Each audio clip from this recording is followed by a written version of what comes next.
A second night of what Ukraine describes as hellish aerial assault by Russia on the city of Odessa, home to Ukraine's primary grain shipment port in the Black Sea. According to the city's military administration, this recent attack was, quote, powerful and very massive. Ukraine said the port's grain and oil terminal have been damaged. Moscow described the previous attack on Odessa the day before as a mass revenge strike in response to Kyiv's attacks on the bridge connecting Russia with Crimea. Air raids were also heard in other parts of Ukraine, with a drone attack reported on the capital, Kyiv. Let's get more from our correspondent, Nick Connolly, joining us live from Kyiv. Nick, a bad night in Odessa, that critical port city on the Black Sea. How extensive is the damage? Well, the authorities there have said this is the biggest single missile attack on Odessa since the war began.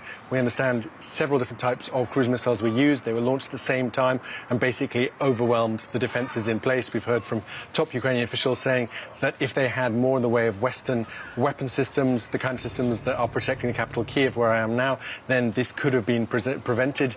Right now, we are seeing reports of 6 locals wounded.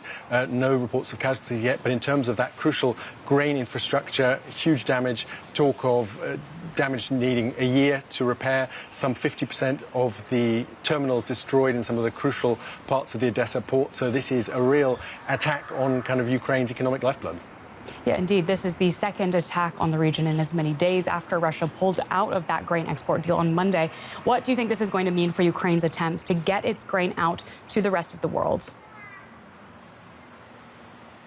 Well, this is absolutely devastating. Last year, even though there were lots of months where basically the ports were shut, eventually they did manage to get this grain deal. About 70% of Ukraine's grain went out through this Black Sea deal.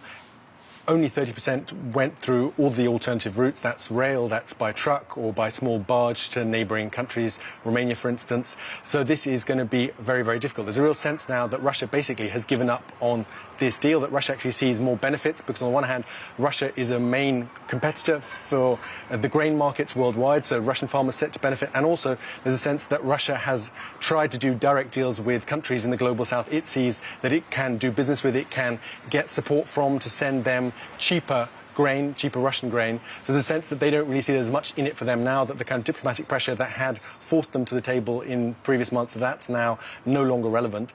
And lots of Ukrainian farmers are really fearing that basically they're going to have to pay for this much more expensive transport, that it's going to be their margins affected, and that crucial income, the import income, export income that really is keeping this country's balance payments afloat, that is now going to take a real hit. And Nick, Russia has also reported a fire at a military base in annexed Crimea that's forcing evacuations. Can you give us an update on the latest there?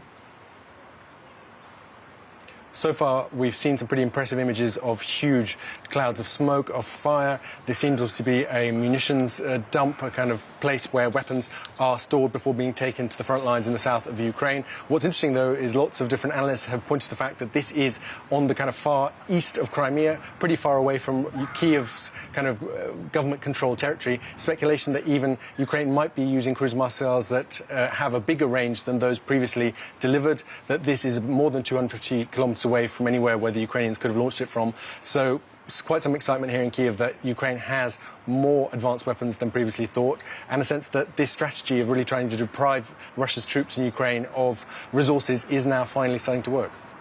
Our correspondent Nick Connolly in Kyiv. Many thanks, as always, for your reporting.